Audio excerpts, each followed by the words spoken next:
Hello, boys, girls, and MBs. Today, we're going to be doing a little bit of a mix of things. Doing a little bit of drama towards the end of this, but going to do a little bit of a catch-up stream. I'm still getting used to this. I'm in a different location than normal.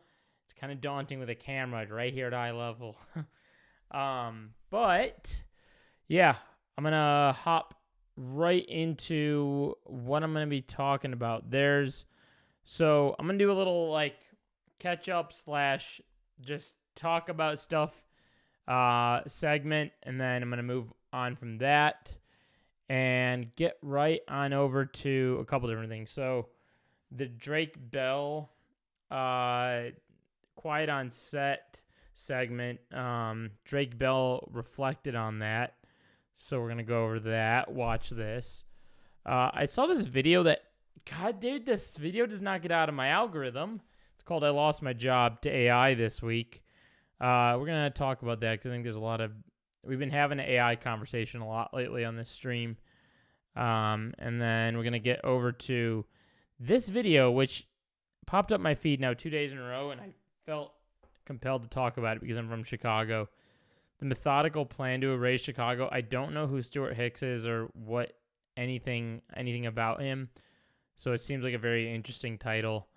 And then I'm going to switch over to live chat so I can see if people are commenting. And then over here, I wanted to look at Second Thoughts, a favorite channel of mine. I love this channel. It's awesome. So I wanted to look at, I thought there was a new video on it today, but I just wanted to go over this video right here. This is why you'll never achieve the American Second dream. thought. Super interesting channel. And then I saw this clip earlier today. Blender, how's it going? I saw this clip earlier today on Twitter, and it just, I don't know, it's cracking me up. We have to go over that. Charlie talks about him a little bit. He made a segment on the Daily Beast. People are talking about this guy. So, you know, Joe Rogan podcast, or you know how that goes. How you doing, by the way? Did you end up finding a new glass? Try Guys have now put out their own. Okay, I'm just gonna say this. I'm just gonna say it. There's something so funny about when like creators have an announcement. I'm guilty of this myself. I've done it before. I wouldn't be surprised if I did it on this channel.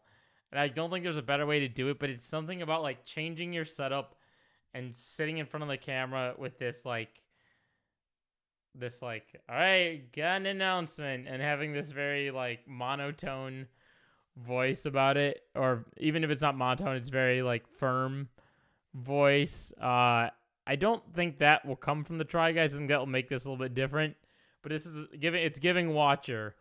Now I'm a little nervous. I got 129 to this. We're gonna restart it with you guys. And my channel got popular because I talked about the Try Guys and that drama. That was why people started viewing my channel. So I felt very compelled to revisit this. And a lot of my videos on my channel that do well, I'm not doing it for the views, more so because this is just what people originally came to me for. And I was like, well, this is my thing. I got to do it, you know? And then I saw this. I love Future Proof. This is like a favorite channel of mine. Outdoor clothing trend is out of control. So I had to see what's up with that. And then Kid Rock is off the goddamn... Kid Rock, more like Kid is off the damn rocker, you know what I mean? Because he's waving a gun around during an interview with a Rolling Stone reporter. And that's awesome. Really doing some really good things out here. That's sarcasm, in case anyone doesn't pick up on that. I was just watching this amount. I don't think we'll watch that, but yeah, so let's do this. Good. Whoop, class got an extension on a big paper that was really due tonight. Let's go. That's one thing. That is one thing that actually is probably a decent segue into what I'm about to talk about. That is one thing I don't miss from school, was writing papers. And I wish that I had a teacher in high school that will like comment on my Facebook stuff every now and then. And because we're friends on Facebook, I feel very compelled to be like, did I put a comma there? Did I put a little tisk there? Or, like, you know what I mean? Little annotations or whatever. When I type stuff, because I'm like, if I type something, he's gonna make it seem like he's a bad teacher. But yeah, other than that, I don't miss writing. Like his class, I liked it, but I didn't like it after that.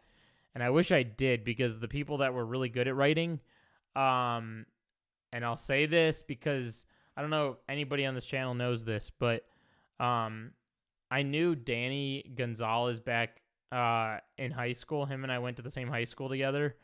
And oh my God, was he a good writer? He was so good. And now look at him. He's freaking writing videos on YouTube, and he's a good YouTuber that people know. So I'm like, damn, I wish I was good at it. But yeah, that why I said what you were talking about is a good segment, a good segue, is because I'm just gonna just talk.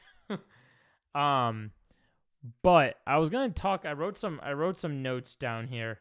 I wanted to talk about social anxiety a little bit.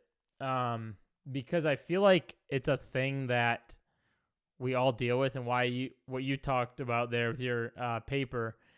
I used to get really anxious with due dates, and I wish that they had due dates that were like it's in a way it's like it's good that it's a firm day, right? Because then it teaches people like you got to be on time.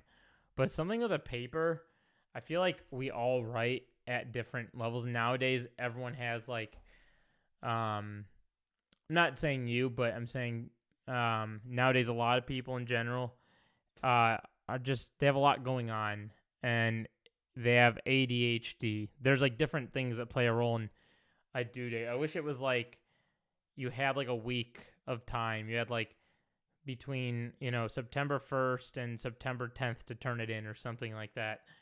You know what I mean? Because I know people like and it would probably help people not be so anxious about writing stuff. But I don't know. Maybe that's a bit of a hot take, but this is why I want to talk about it. I don't know if anyone deals with this, and I'm bringing it right to YouTube because it's been in my head and it's been just like chewing at me. I think about it while I'm streaming, and I think about it while I'm going out in public. But does this happen to anybody else where you respond to someone's like Instagram story, or I'm in the worst building ever, lagging very bad, answers will be delayed? Oh, it's all good. That's awesome that you're watching my stream when you're in a different building. That's really nice of you. Wow. Does anyone else deal with this thing where you respond to someone's either Instagram story or even if it's not a story, it'd be like a message to someone, and then people choose. I don't know if it's they choose or people see it and don't respond, but holy shit. As someone that's like online a lot, I feel like that makes me extremely anxious because I'm like, how do people just see your message and like leave you on scene? And I thought for a while there, I was thinking like, maybe this is just like a me thing. I just have like weird voodoo. And I let myself like marinate on this for like a few years, and it kept happening like over and over and over. And it happened like, I had a situation recently that it happened that really irritated me, and it made me think to myself, like, are people, because I put this on Twitter one time, I wrote something about it, and people on Twitter were like, oh no, everyone's just busy and da-da-da. But I'm like, is it that hard to like see a message and respond? Or even if like you can't see a message or respond at the moment, why are you freaking opening it? You're guaranteed to forget it. You know what I mean?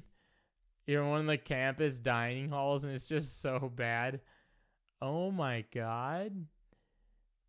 Why do they give you like bad phone signal in the campus dining halls? I appreciate you being here, even with bad signal. That's awesome. I hope they have good food, the campus dining hall. I wondered about that because, okay, here's my other train of thought on it.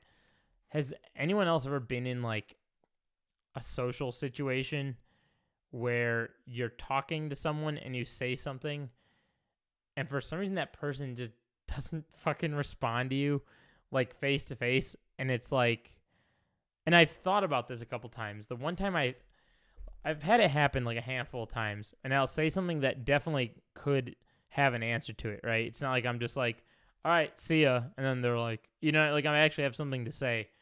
And let's see, it's harsh to respond for me. You're right. I forget to. What's up, Meredith? How you doing? Thanks for being here. I forget to respond after reading. I assume I'll make time later for my complete thoughts to be expressed.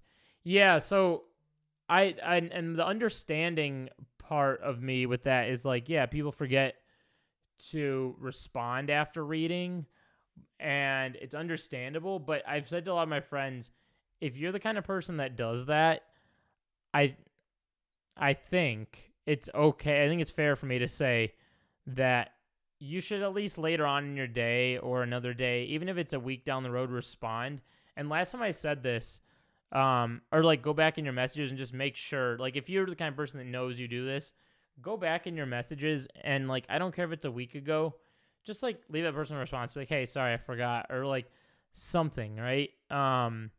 Because I've done that and I don't think it's weird. I've responded to something like 3 weeks later and I don't think it's weird. Like if anything, the person actually appreciates it. Being left on scene, especially when you're relatively close with the person, or at least trying to make a friendship with someone, I feel like that kind of throws a little wrench in there along the line. And at least it feels that way for me. And I'm speaking on behalf of, I don't know if anyone else is this, but I'm a very highly sensitive person. So I don't know, maybe other people, take this differently than I do, but it was something I felt like talking about, online because I haven't really talked about it. I have a podcast where I talked about, RSD before, and it seemed like it resonated with a group of people, and maybe I'll make another one, talking about that.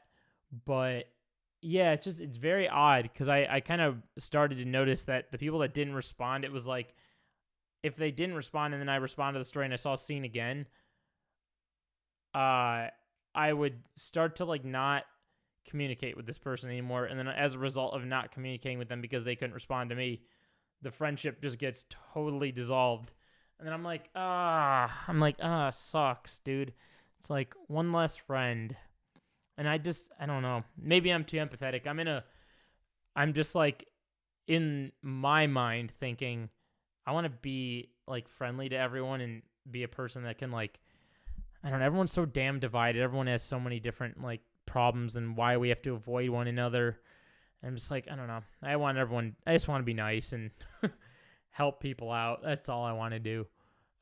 You're right. I try to make physical places for things I miss, but maybe making time for people and specifically for responding. Yeah, no, for sure. And I've said that last time I said this, I said on my Snapchat story. I know, call me a weirdo for Snapchat, but I use Snapchat to like shit post on there.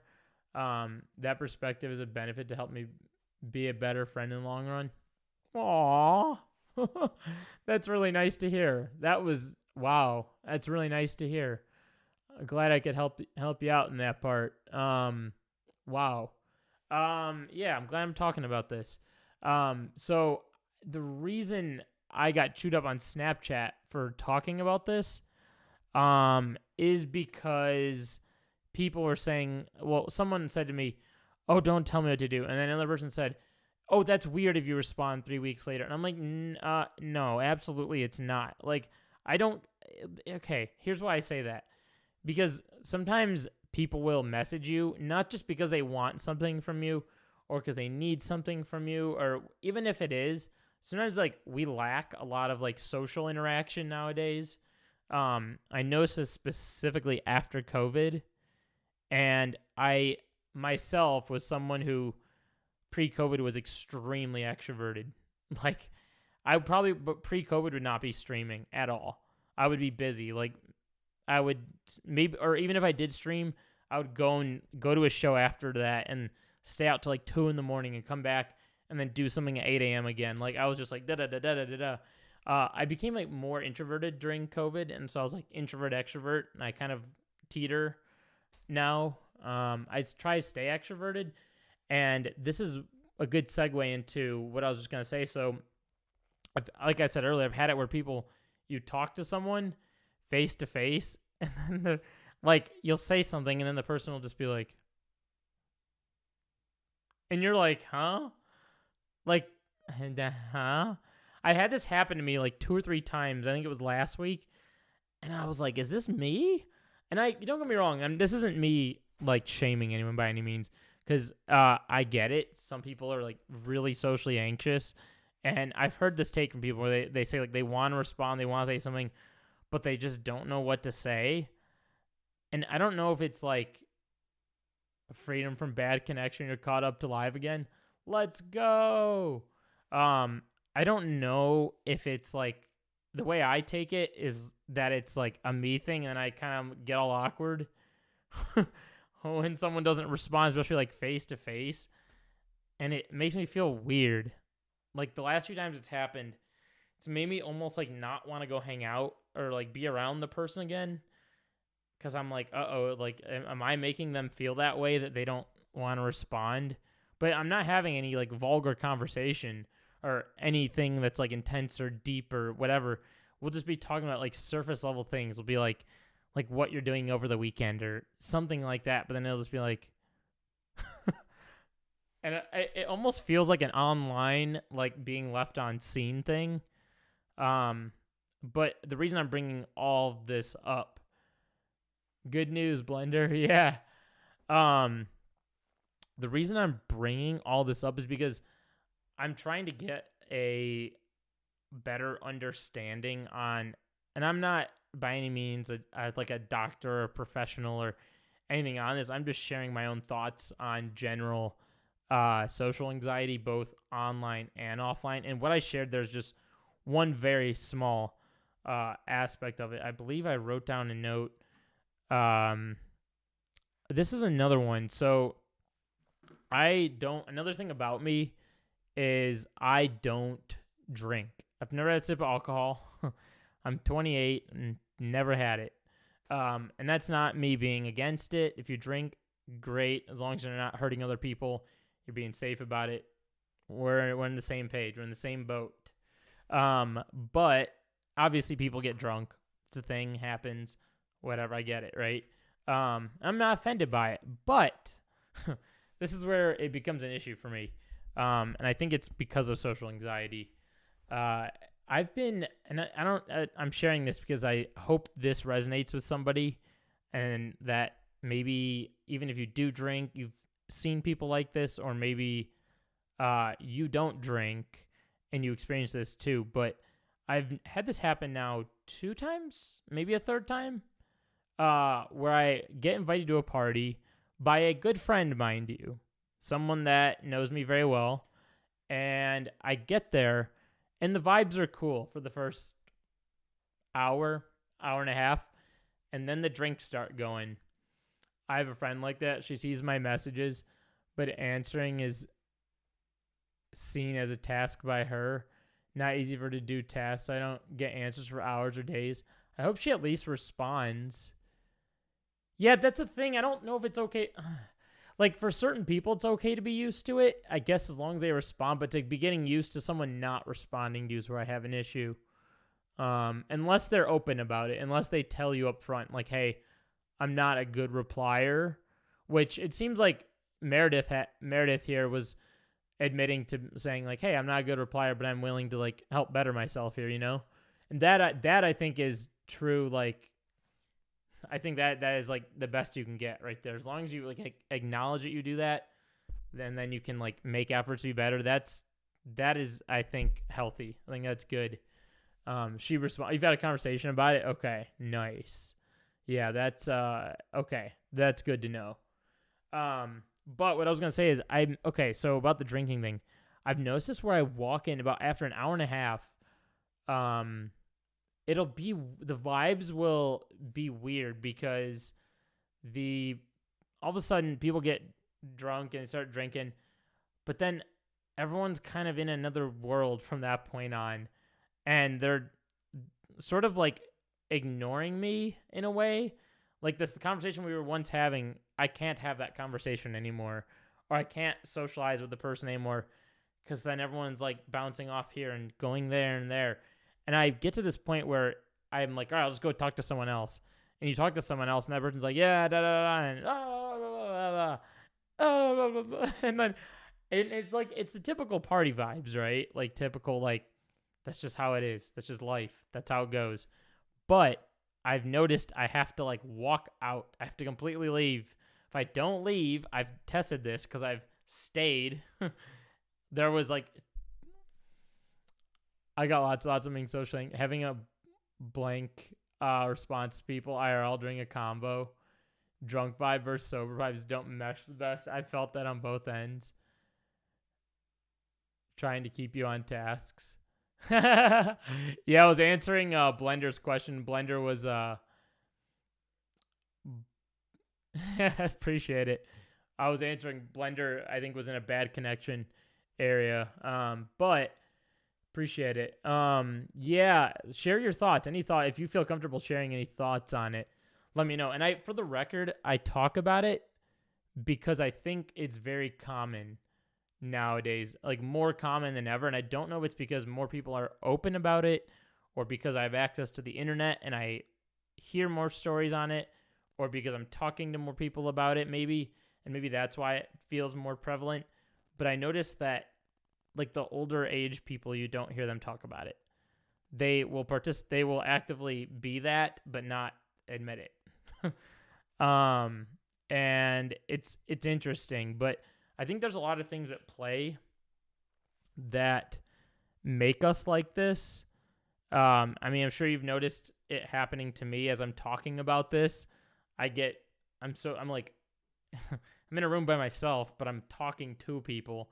So I'm meanwhile getting anxious thinking about if I'm saying the right thing to keep you guys entertained while I'm still saying the right thing, keeping myself on task. Definitely more common. Not sure why others or myself do it. Old folks not admitting being bad at communicating. Yeah, I mean, if you like I feel like I've had a few older people like even lash out on me for pointing it out. I think it's openness and mere online accessibility. Young people have more resources and people talk to experiences similar to there, so it's easier to identify and talk about. Yeah. And yeah, I think it's just like it's a tough thing because I'm a social person. I love people. I love that, like I said this the other night, the fact that there's just even 2 of you in here right now. Maybe there's even let's see. Let me check the participants. Let me see. Yeah, there's 2 of you in here. So even if there was like, the fact that there's 2 of you in here, and if I could have, 300 people, whatever it is, the fact that there's 2 of you in here is enough for me to feel like I'm like socializing with people. And I think it's really nice that I can have like a back and forth conversation with you guys and that we're kind of in the same plane of things. But I've noticed that even in social situations offline in real life, it's like incredibly hard. Yeah. It's a nice little community we got going here. And I think Meredith, is this your first stream? Appreciate you being here. It's incredibly hard to balance different anxieties because there's like the social anxiety, even like I was just saying, as someone who's a very social person, I love talking to people. I love like communicating with people here. But I've noticed even online, even in a comment section, I'll comment something, but I'm not even thinking about what my comment's saying. I'm thinking about how my comment's going to reflect what the people around my comment are saying. First stream, not my first video of yours. I did find you online this week. Let's go. That's what's up. I'm happy to hear that. That's really cool. I've been streaming a lot lately, So I'm hoping to be streaming. I stream about 2 to 3 nights a week, about 9 o'clock, sometimes 9:15 Central. It's usually early on in the week. Usually it's like a Sunday, Monday, Tuesday situation, sometimes Wednesday. Tomorrow night I'll be traveling, so I won't be on tomorrow night. Maybe let's see. I'll tell you right now. Tomorrow, maybe Friday night I'll be on. But yeah, I try to stream here. I do post videos when I can, but a lot of my streams have been popping off lately. People have been watching the streams, so I've just been having fun with that. But back to my other thing. So yeah, I try to look at the comments section and see how my comment weighs against other comments and see if I'm even in the same plane of things, because I have another thing where I don't know if you guys have experienced this, but I've tried to what's it called? Oh god, there's the term where you put yourself into a situation that you would otherwise not be in. Do you know what I'm saying? What is it called? It's like a exposure therapy. There it is. I've tried to do that to myself before with social situations and hang out with people that I wouldn't otherwise hang out with. And the people that I wouldn't otherwise hang out with, that I say, are people that are maybe like someone, trying to think of a good example of this. It would be like people that don't have the same interests as I do, right? But put myself in the middle of a situation like that. And I'm like, maybe I can find a way to get along with these people. And I've tried this over and over again. And it is the most anxiety-ridden situation you could possibly be in. And it does not work. But the reason I bring it up is because online it does work. Because, like Blender and Meredith, you guys are, I can tell, very friendly people. But the difference is like, it's just, I don't know how to describe this. But how do I phrase this? It's like, okay, this is a good way to phrase it. You know how there's like things online, like if I were to go in real life and talk about the Try Guys to random people, they would not know who the Try Guys are. Or like if I were to go talk about like the Liver King to people in real life, they would not know who the Liver King is. But I bet Meredith and Blender, I bet you guys know who that is, right? Or at least know like the online space enough, right? So like you know who Adam McIntyre is. You know who Ethan Klein is. You know who Curtis Connor is, etc. You get what I'm saying? But the people that I wouldn't otherwise hang out with, my partner does not either. I do know all those peeps. Yeah, exactly. And I have this, so I thought maybe I could hang out with like normies who don't know who these people are.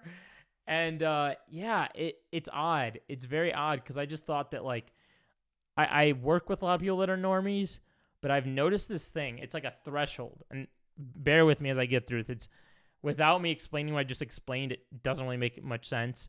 But I've noticed this. When I hang out with people that don't like think like this or understand these things, there's like a social threshold. And I don't know if this is social anxiety, which is why I'm bringing it up. Part of me talking about this is to have conversations so that people can leave a comment, people can reply and give their experiences with it, because I'm kind of putting this out there so that, you know, it can be talked about. But I've noticed this threshold where you have like 1, 2, 3, 4, 5, like you almost have like 6, 7 things that you can talk about with this person before you like don't have anything else to talk about. And I think that's social anxiety, like in my own head thinking that, but I've actually had it happen. And I think it's because of being online so much that like over half the things I know are online. And so without the online, like the things I know outside of being online are, the window is like here, versus like and it's in some ways it's a weird thing to think about because while I've learned a lot online and I'm very thankful for the things that have happened being online, I've learned a lot. I've learned a lot about politics. I've learned a lot about YouTube and the creator space. I've learned a lot about my job is shooting video and editing video. I've learned about that. And I think I don't know like where I'm going if this is teetering levels of onlineness, yeah. So I don't know if this is teetering into like a chronically online conversation and it's sort of like it's me explaining social anxiety as someone who's online, I think is what the conversation is. And it's weird. It's really weird. And sometimes I have to like take breaks from the internet to go out and do things in life. Like even today, I wasn't on the internet much. I spent like most of my day outside and just hanging out with people. And it definitely helps in social situations when you're less online. You can hang out with normies again and be okay. But yeah, it's a very, I don't know. It's a very challenging thing. Do you guys get what I'm saying? You almost are in situations where you just wish like these people knew about these other things, but you're just like, oh, they don't. So I don't know what to fucking say to this person. But I think that deals with being online. And I think being online has its ups and downs. Obviously, funny I'm talking about this. I just got out of Caroline Kwan's Twitch stream. She was talking about this at the very beginning of being online, and I say weird shit for my normal friends, and they kind of stare at you. Yeah, that happens to me too. And yeah, it's very odd because then you're like okay, this is odd because I could just type this online and someone else would immediately know what I'm saying. But another thing, okay, I think this is the last thing on this topic I'll talk about. I think maybe I'll do like another stream where I talk about being chronically online.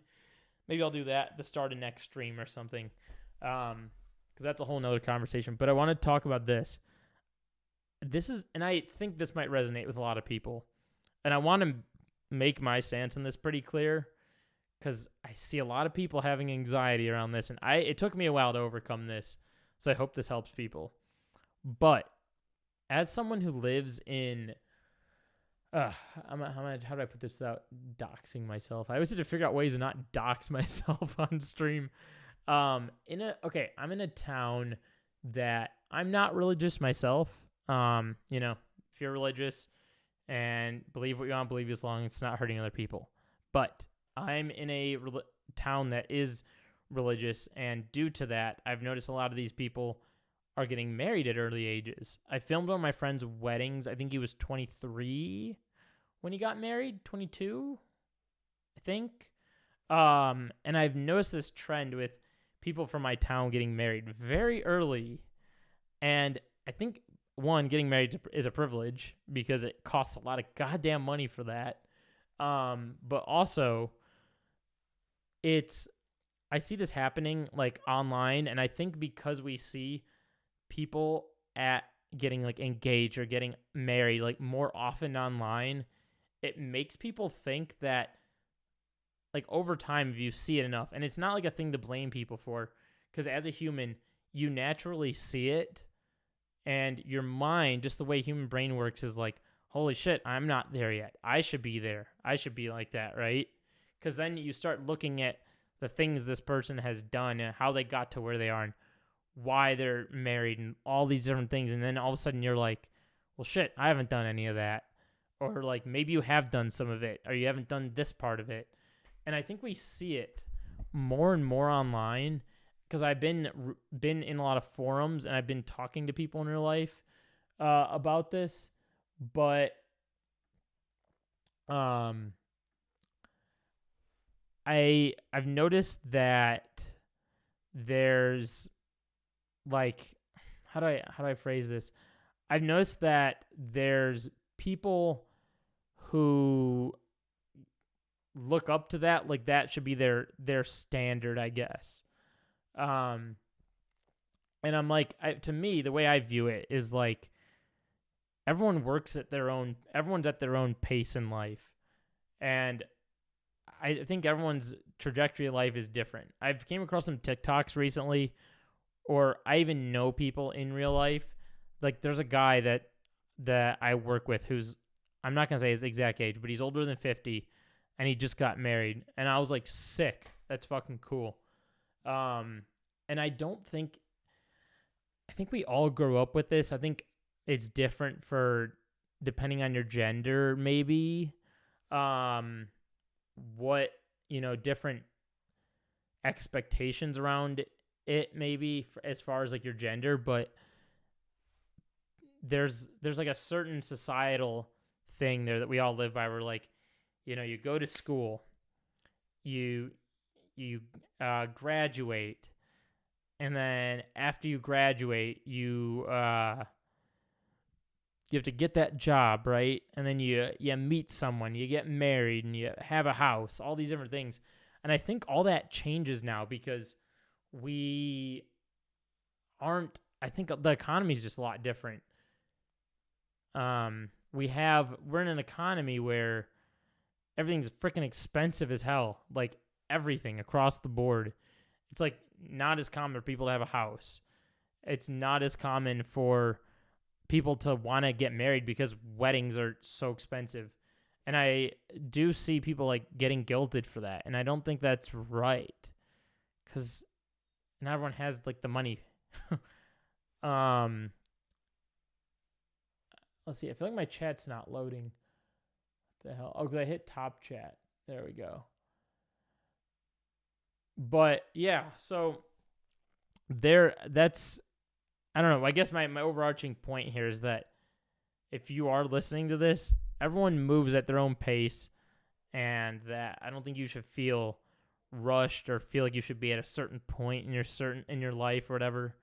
I'm 28. I live with my parents right now, and there's people out there that have openly told me, wait, is being dead and listening intently. All good. I think like I'm 28 and I live with my parents right now, but I've had people in real life be like, oh God. And like, they turn their head to me because of it. And I'm just like, I don't live with them because I like can't afford rent. Like I've worked my ass off. I've been able to afford rent. I've just made the decision to stay with them and then save enough money so that I could look into like buying a house when the prices come down. You know what I mean? And it's a privilege to have that, to be able to live with your parents. Not a lot of people have that privilege. Like a significant amount of people do not have that privilege. And I'm like, if I have that privilege, I'm going to take advantage of it if I have it, right? And I get it. Not a lot of people like their parents. I completely get that, and that's why they bounce out. But people view that. Good to hear. All this is good to hear. Agree with Blender and listening intently. Nice. You guys are sweet. Which is smart and nothing wrong with that. Yeah, exactly. And I had to like overcome that for a while because of people being like, oh, you live with your parents. And then they would just go silent on me. No responding to texts. If I like respond to their story, if it was a positive message back, they would just seen, boom, move on. And I don't know I just think that's so odd. Like I know so many people that have different living circumstances, like people that maybe their parents have gone through a divorce and they have like a certain amount of time they have to live with their mom and then they have to live with their dad or whatever because of the certain circumstance, or people that don't even have a freaking roof under their head. Like I know people that have had to like live outside in little parks because of their circumstances. And so I would find that weird if someone would be like, oh, you can't, you don't live in a house. Ugh. You know what I mean? And it almost feels that very same way. And I think it's important to acknowledge that everyone's track of life is different. and that you shouldn't shame people for their track of life. You know, if someone's choosing to do something, let them do it. And if they're getting married at 45, cool. If they never get married by the time they're 65, fucking cool. That's so sick.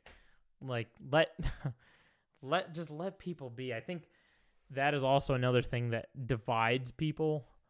And yeah, just, I don't know. It doesn't feel good. Also, another thing, it's like everyone's job is different, right? I know people. I've had people actually in this chat. That's why I never judge anyone. That's nice of you. I do my best not to. I can't say that I never have ever at any point in my life. I think an older me was like super judgmental. It's something I've had to work through for sure. But the internet has helped me with that. Helped me become like more understanding of people's circumstances, and that not everyone is like people from the town I grew up with. And I've like had people in chat, people in comments who've told me different life circumstances, and it kind of like opened my eyes up to be like, whoa, okay. Like I really did live in this like narrow world here for a little bit. And I think you can become a victim of the area you live in and try to paint life out to be what you see in front of you oftentimes, unless you experience other things. And I lived in China when I was a little kid for 3 years. And that usually, like, when people hear that, they're like, whoa, what? And it really catches people off guard in my town because they only know the town that I've lived in. George R. Martin, Game of Thrones writer, didn't get married to his current wife for decades until his retirement benefits kicked in. What a goat. See what I mean? That's what's up. That's what's up. That's what's up. See what I mean? It's like, I don't know. It's just stuff that floats around in my head a lot. I think about it very often, and I want to have an open conversation about it online. And I think it's just all of it encompasses. There's different categories you could put under, but I look at it like under like the social anxiety umbrella.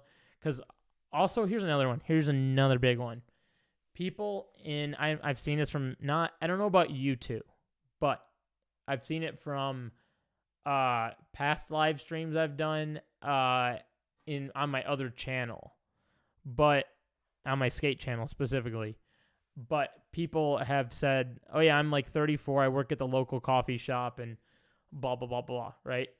And then those same people are the very same people that the people are like, oh, you couldn't move on with your life? What's wrong with you? And I've seen it happen in both ways where people are like, no. Like, that's just one of my jobs. I also work at this. And people are working like paycheck to paycheck just to be able to goddamn live. Everything's expensive now. Like, even if you work at the coffee shop and then you're working at another coffee shop down the street and that's what you like doing, fucking cool. So sick. If that's, what is paying your bills, that's how you're able to do it, do that. Because I see people get guilted for this all the time. And when I think about it did take a little bit of me experiencing this to understand it more than I once did. But I've been listening to other people and it's helped me understand this. But jobs aren't easy. I don't work a normal job. My job is something I gave myself. It sucks. I know. Stuff's so damn expensive. I've been thinking about this myself because I work a very atypical. My job is not a typical job. I gave myself my own job, and it's a privilege. I have that, right? I've been able to make it happen because of living with my parents. But I recognize that other people aren't in a position to have their own business like I do, and shoot video and photo and have all these clients and be as social as I've been to be able to meet these people, right? Not everyone's in that position. And due to that, when you go online to apply to quote unquote, like the job you went to school for or whatever it might be, or even if you didn't go to school, maybe it's a job that you've just wanted to have. These jobs are ridiculously hard to get now. There's things like ghost listings on there. There's different circumstances, whether, I've had friends, they get denied the job because of color of their skin. Still happens. It's insane. It's very real. I've had people get declined because of their brain differences. I've had people get declined because of their social standings, their different things that are out of their control. I've had seen people in my real life get declined these jobs they wanted to get, and they're like unable to get this job they want. So they're like, well, fuck, what do I do? Like, what do I do? And they, as a result, are like, well, I kind of like making coffee. I'm just using coffee as an example, but they'll be like, they aren't able to work that job that they want to get that pays them, $80K, $90K, $100K, whatever it might be. So people just have to do the best they can. And I think that in and of itself is a whole thing that takes a lot of time. And I don't think there's like a right age to be doing, like there shouldn't be like once you're 30, you're not allowed to do that anymore. And I think a lot of people older than us grew up with that sort of framework where it's like, oh boy, you're 34 and you're not working here now? What's wrong with you? It's like, huh? I know, and I bring up people on YouTube a lot because again, on my other channel, I've seen comments like this.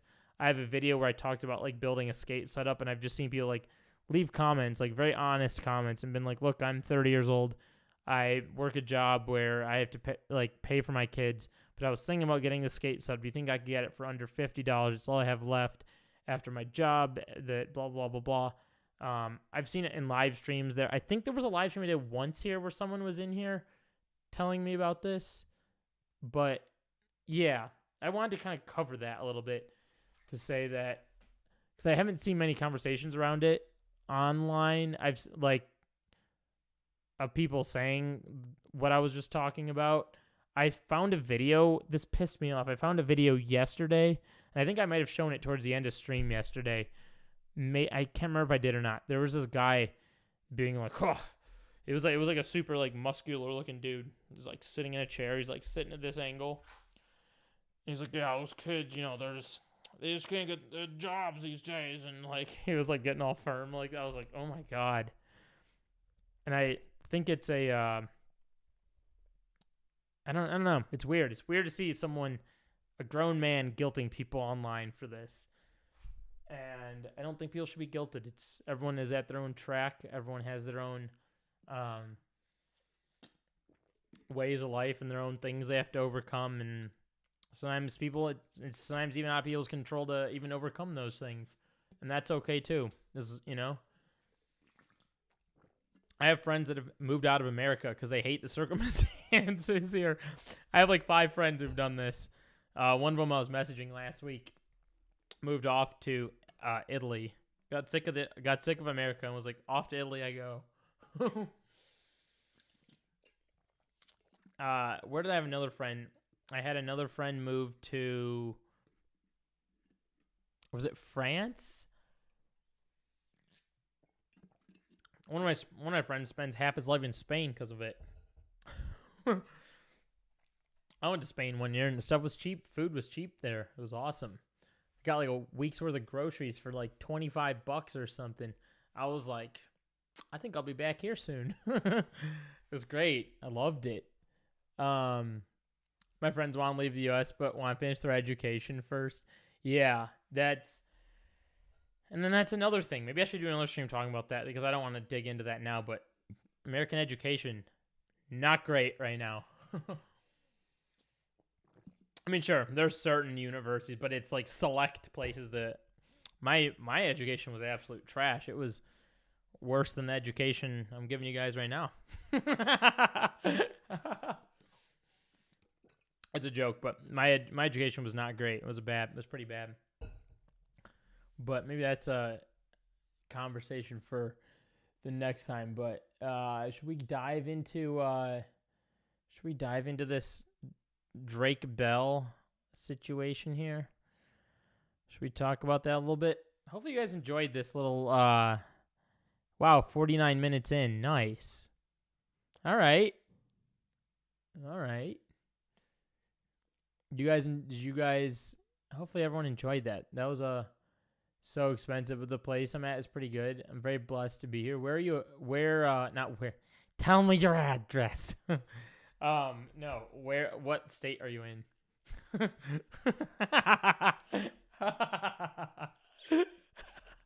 I forget that when I'm online I have to like articulate that differently, because when I'm talking to someone in real life I'm like, oh, where are you at? And then they're just like, oh, I'm in like, I'm in Kansas, or I'm in, whatever. But I forget that online you have to like specify that.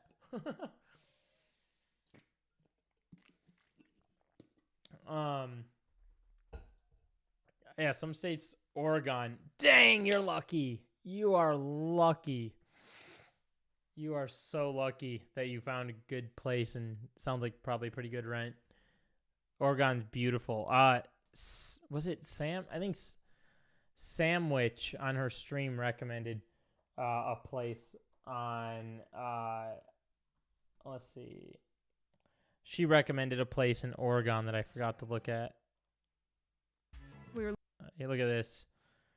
Samwich's stream right now. And just wanting to I was wanting to throw up at the prices, because we were looking at like what I pay in rent and what that could get him when he goes there, and it was like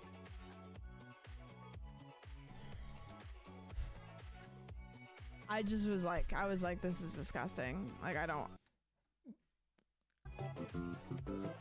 10! Dude, that's so crazy. I just clicked into Samwich's stream real quickly, and she was talking about prices of rent while I was talking about rent. What are the odds of that? What are the freaking odds? That's crazy. You guys want to talk about this Drake Bell situation? Should we get into this? Let's talk about Drake Bell. Where's... That was crazy. That was like insane. I wonder if should we see if she's still talking about it? Let's see. I live in Tennessee and North Carolina is so cheap. Oh, she is. Look at that. I mean, no offense to anybody that was in North Carolina, but there's not a whole lot there, it looks like, so kind of makes sense. I love my cat into doing a spin before I give him food in the morning. I taught Oki how to do a spin. That's funny. North Carolina. Quick rundown of the Drake Bell situation. Okay, let's do this. So, Drake Bell. He was in Quiet on Set. Did you watch Quiet on Set? Let me know if you did. Leave a comment. I feel like I should fix my camera. It looks a little crooked to me. I'm gonna make it not crooked. There we go. Now we're not crooked. We're straight. Now it's a little bit off. I'm gonna go like this. Sorry, I'm moving you guys' chat. Oh, you haven't seen Quiet on Set. Okay. I wonder if I can find a little thing to sum up Quiet on Set. But Quiet on Set was basically... I don't know how to like Reader's Digest it, but basically the here I'll do Quiet on Set Reader's Digest. Let's see if I can find Quiet on Set summary. Okay, here we go. This is what I was looking for. Quiet on Set, The Dark Side of Kids TV is a 5-part documentary series on the investigation discovery that explores the alleged abuse and misconduct behind the scenes of Nickelodeon's biggest children's shows in the late 1990s and 2000s. The series focuses on the climate created by former Nickelodeon showrunner Dan Schneider, who created shows such as All That, The Amanda Show, iCarly, Victorious, and Sam and Cat. The series includes allegations of abuse, sexism, racism, and features testimony from those who worked with Schneider, as well as the analysis from journalist Kate Taylor and culture writer Sachi Cole. So Drake Bell, here we go. In the third and fourth episodes, Bell breaks his silence about being a minor who accused Nickelodeon dialogue coach Brian Peck of sexual abuse in the early 2000s. Bell says abuse began when Peck offered to drive him to auditions because his mother didn't like to drive. You should watch Quiet on Set. I think it's on Netflix. If you haven't seen it, I sat down and watched it with my parents. Even my parents enjoyed watching it. It was like freaking drama, but they were they enjoyed watching this and learning about it, and them too they were both like, this is freaking gross. But I think it has to do, like, back then in those times, people weren't as vocal about these things happening as they are now, and even if they were vocal, they got silenced a lot, and people being silenced and those kind of things was really big back then, and they were told to, like, shh, like, don't talk about it. And I think that's probably why this is called Quiet on Set, or at least a part of why it's called that, because they were, like, forced into staying silent on it, and years later they just were like, fuck it, I'm talking about it. And Drake Bell had a very serious segment on it that I just kind of gave you the Reader's Digest of. And yeah, now he kind of responded to it all and how he felt after the fact, on the aftermath. And it's quite pretty sad. He tears up in this. So let's watch it. We are back. It's 8:35 with a Today exclusive. Actor and singer Drake Bell's first broadcast interview since appearing in the explosive docuseries Quiet on the Set. That's the dark side of kids' TV. NBC's senior national correspondent and NBC News Daily anchor Kate Snow sat down with him. Kate, good morning. Good morning, guys. So in the early 2000s, Drake Bell was one of Nickelodeon's biggest child stars. But in the recent docuseries Quiet on Set, Bell shocked fans and the industry when he opened up about being sexually abused starting at just 14 years old by an on-set dialogue coach. Well, now Bell is speaking out exclusively to Today, talking about why he chose to reveal what happened and how it's changed his life. We also talked about his mission to make sure what happened to him doesn't happen to another child. It's been a life-changing few months for former child star Drake Bell. Now 37, the former teen star of the hit Nickelodeon show Drake and Josh is making new music. I think this is so prevalent for me because I was like a big Drake Bell fan as a kid growing up. He had that song, I Found a Way. Dude, that song, oh my God. I played that song like once a week. That was like, I was listening to like Eminem and listening to like Lil Wayne and who else I'm listening to? Like, you get what I'm saying, Soulja Boy, stuff like that. And then I would have this, it'd be like, I found a way, I found a way. If you open up your eyes. I still remember the song. I came here today to tell my story. And still processing the enormous reaction to the Max docuseries Quiet on Set, the dark side of kids' TV. Why did you decide to do that docuseries and share your story? Things were spiraling out of control personally and mentally, and I thought, maybe this could help in the healing process and also help others who have gone through the same situations or similar situations. In Quiet on Set, Bell opens up publicly for the first time about being repeatedly sexually assaulted as a teenager by a dialogue coach, Brian Peck, who worked with Bell at Nickelodeon in the early 2000s. I see emotions coming up in you. It's hard. Because if I tried to go and talk to that little boy, with all of that going through my head and my mind, what am I going to tell him? Terrified and confused, he says he kept it a secret for a long time, eventually confiding in his mom. Peck was arrested and pleaded no contest to 2 charges of child sexual abuse and was sentenced to 16 months in prison. He had to register as a sex offender. Nickelodeon, in response to Quiet on Set, told us in part, "We have adopted numerous safeguards over the years to protect child actors, including hiring studio welfare workers, requiring parents and guardians to be with their child on set, and doing criminal background checks on employees." And I talked about this on stream before. There's a couple streams back that I talked about this where I think a lot of older people will take advantage of kids, especially in Hollywood, because they're in a position to take advantage of kids like that. And it sucks because when you're a kid, you don't really, I mean, obviously, like, to get onto it, you're not a kid talking to the producer or whatever, but it just seems like, it's like, oh, wow, Hollywood wants you on or whatever, and shit can hit the fan. I wish I knew how to articulate that a little bit better, but I think you get what I'm saying. Like, these people are in positions of power, are in a position to take advantage of kids. It sucks. Do you think that's enough? Well, it's very difficult to say because Brian would have passed a background check. In the years after his abuse, Bell says he battled substance use. You're so frightened of facing this stuff that you try to cloud it with as much as you can. 3 years ago, Bell himself pled guilty to attempted child endangerment and disseminating matter harmful to juveniles after he says he sent inappropriate messages to a 15-year-old female fan. He says he didn't know she was underage. He was sentenced to 2 years of probation. There were some messages that shouldn't have been exchanged. Is that why you pled guilty?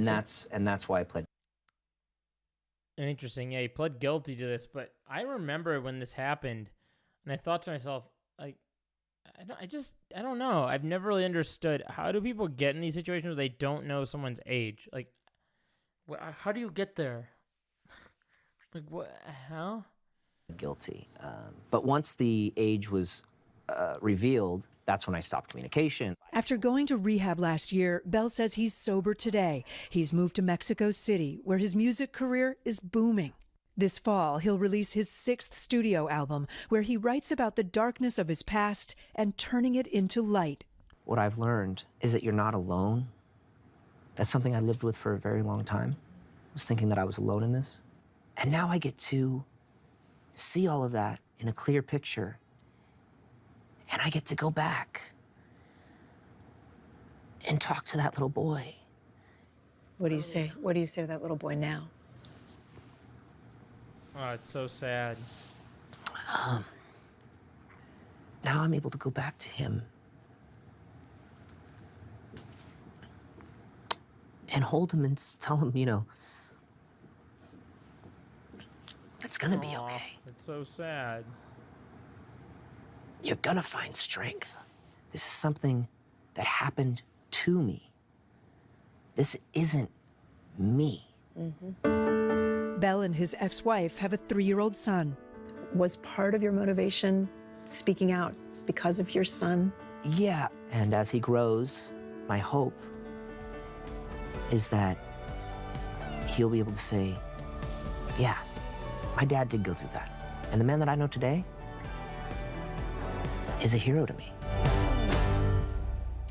We did reach out to the 2003 attorney for Bell's abuser, Brian Peck, but did not hear back. The docuseries also alleges that Nickelodeon showrunner Dan for those of you that want to know this real quick, I believe Brian Peck, if I'm not mistaken, I believe Brian Peck had that. Didn't he post that response video?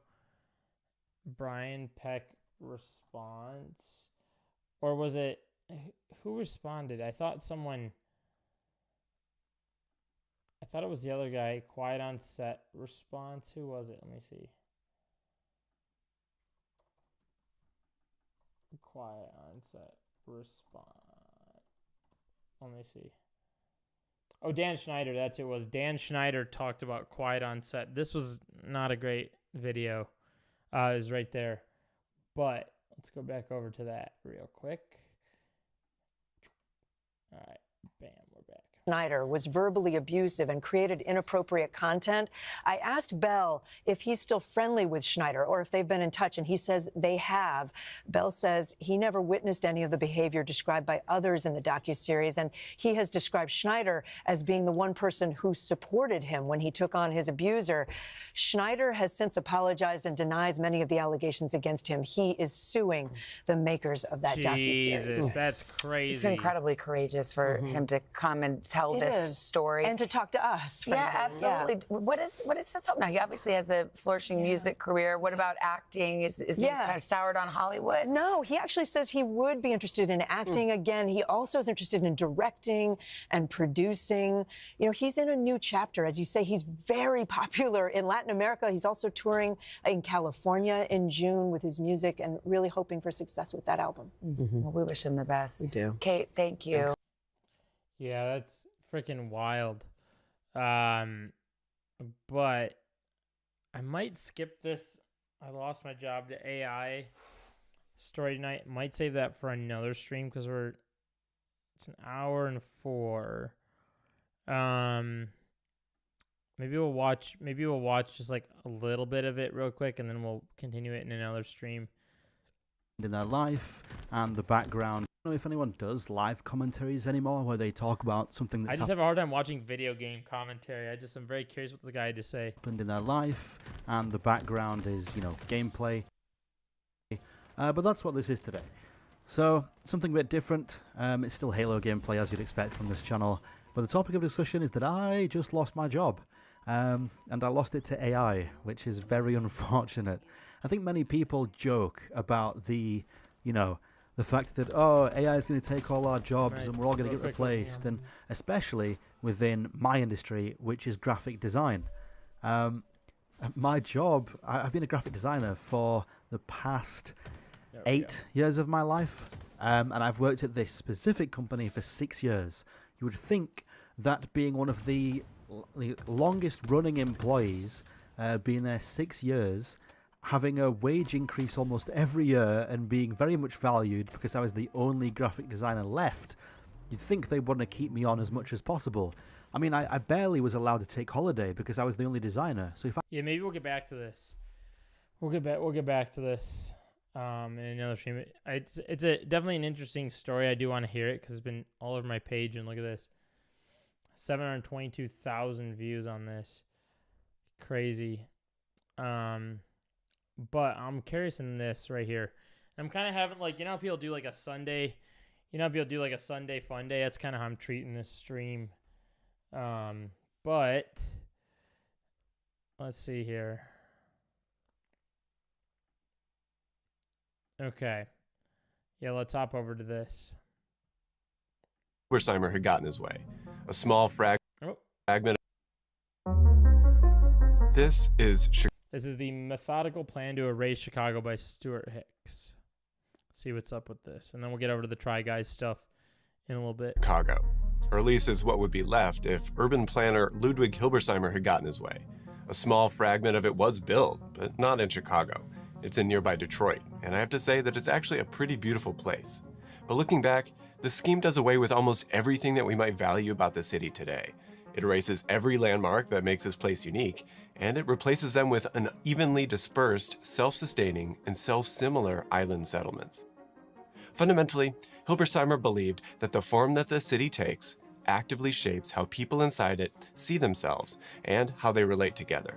A stratified city, for instance, creates a stratified community. A messy city layout just serves to clog up productivity and clog up social interactions.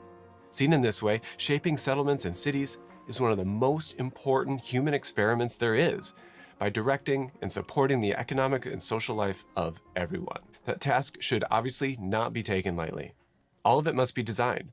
Part of that means questioning the layouts that we've inherited from the past. Everything about us is changing, and the city should change with us. So the city needs to stay flexible to be able to accommodate all this growth and change. But it also needs to work towards a plan, or a goal, and a purpose. For too long, cities have been haphazardly growing and unevenly growing, according to Hilbersheimer. This can only lead to misshapen blobs of dysfunctional and complicated cities. Instead, we should simplify them, according to fundamental principles of city planning, focusing on the orderly arrangement of different critical zones, industrial, commercial, residential, and recreational, and then ensure that each of these zones is well connected by transportation. Of course, housing plays a crucial role in this too. It's the place where the city directly serves an individual's psychological, social, and physical needs. One thing that is not great in Chicago still is our roads. Our roads are absolute shit somehow. We rebuild them, but they're not, I don't know, they're just not well structured for how the city is. This includes providing different ways for people to live, with areas for row houses, detached houses, and apartment buildings. Hilbersheimer believed that you can't lay out a city independently from the layout of individual houses or their interiors. Each one is an extension of urban life and should be designed to ensure equal access to things like sunlight and nature. On the other end of the scale, this design and planning can't stop with just the scale of the city either. We need creative action at every level, states, territories, and even the entire country. We should be working toward a comprehensive national plan where local and regional plans are integrated parts of a whole. This is the only way to fully address the relationships between agriculture, industry, and infrastructure with the goal of a fully sustainable use of land and resources. Finally, to meet all these criteria, cities should not be centralized systems with a dense core in the middle. Instead, they should be networked meshes of roughly equal nodes. This is the only True. Okay, that is true. I'm just kind of like watching this and chilling. But like I said, we'll get. Or should I hop over? Okay, here's what I'll do. I'll leave a time code for the Try Guys stuff. only way to deal with the effects of pollution, solve transportation issues, while maintaining adaptability. The goal was to disperse and decentralize Chicago, because during the 1940s and 50s, conditions were dire. Chicago is a congested and unhealthy place to be. Smoke filled the air for miles around. After decades of extracting everything they could from the environment, many industries were starting to move away. As the steel and meatpacking industry left the city for cheaper places to do business, they left an economic vacuum and mess in their wake for everyone else to clean up. Silence of inactivity enveloped a multi-billion-dollar industry. To top it off, railroad shipping and travel was falling out of favor. This spelled disaster for Chicago, which had been the railroad hub of America. There were 10,000 miles of track in Chicago alone, enough to cross the United States 3.5 times. As automobiles and trucks were taking over this incredible network of resources, it was looking more and more obsolete with every passing year. Roads were full, while train tracks were empty. Of course, the effects of all this were unevenly distributed and bore most heavily on the poor, likely African-American neighborhoods, located next to the old factories and railroads, and their housing stock was aging and falling apart. The population of the city was declining for the first time in its history. This alone was a huge problem. But there was also this backlog of inadequate housing that still meant the city would need 500,000 new homes just within a couple decades. Finally, dense urban centers had proven to be ideal targets for attack during World War II. Walls can't shelter a city anymore from the kind of weapons that were used during war. Walls and jobs used to be some of the biggest reasons to live densely packed in a city. But without those motivations and purely functional terms, dense cities as we know them seemed obsolete. But Chicago was full of people with bold ideas. In particular, there was a group of folks that had just recently immigrated from Germany. In their home country, just decades... Let me fix how my screen is real quickly. I just noticed this about it. There we go. That's better. Before, they began a revolution in design centered around a school known as the Bauhaus. This group included people like Mies van der Rohe and Ludwig Hilbersheimer. They came to the U.S. with a specific vision for how cities should be, and Chicagoans were eager to listen. Hilbersheimer's schemes for Chicago won countless awards, and he also served on planning boards in the city, urban agencies with real power to enact developments like this. Central to Hilbersheimer's proposal for Chicago is something he called the settlement unit. The settlement unit is like a cell that holds a calibrated mixture of ingredients. His design, according to him at least, includes just the right amount of residences, agriculture, and industry. These zones are made from 3 elements: traffic arteries, settlement buildings, and the nature that's organized all around it. Each settlement cell should operate independently from the other. Wait, so where's he going to go? It's the methodical plan to erase Chicago. I just want to skip forward real quick and see something. Is still a major problem. They're living and growing things. And in the hands of politicians, these bold ideas like Hilbersheimer's, they were weaponized to disenfranchise people. But today, the city of Chicago is still dealing with many of the same issues that it was in the 1950s. The population, again, is in decline. Huge swaths of commercial buildings lay dormant as people work from home. Segregation is still a major problem. Community engagement is lacking at every level, and housing is facing yet another crisis. But what seems unique now is that I don't see any of the bold ideas out there like Hilbersheimer's. Well, I am definitely not calling for us to build his ideas. I do think that there's value in schemes that help us to envision alternatives, to dream big. In the words of Chicago's other great planner, Daniel Burnham, make no little plans, they have no magic to stir men's blood. One of the biggest plans out there right now is for a new stadium district near downtown Chicago. These kinds of mixed-use developments, they've been, this whole stadium thing, I think he's going to talk about Soldier Field.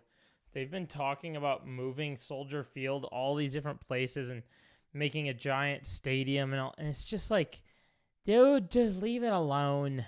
Fucking leave it alone. Go do something better with it, please. They seek to roll back some of the misguided decisions that gave us desolate islands like Guaranteed Rate Field on Chicago's South Side. And in my next video, I'll analyze just how great or terrible it can be to have a stadium in your neighborhood.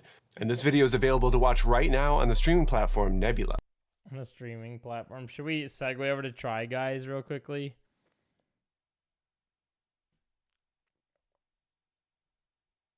Let's see here. Let me see something real quick.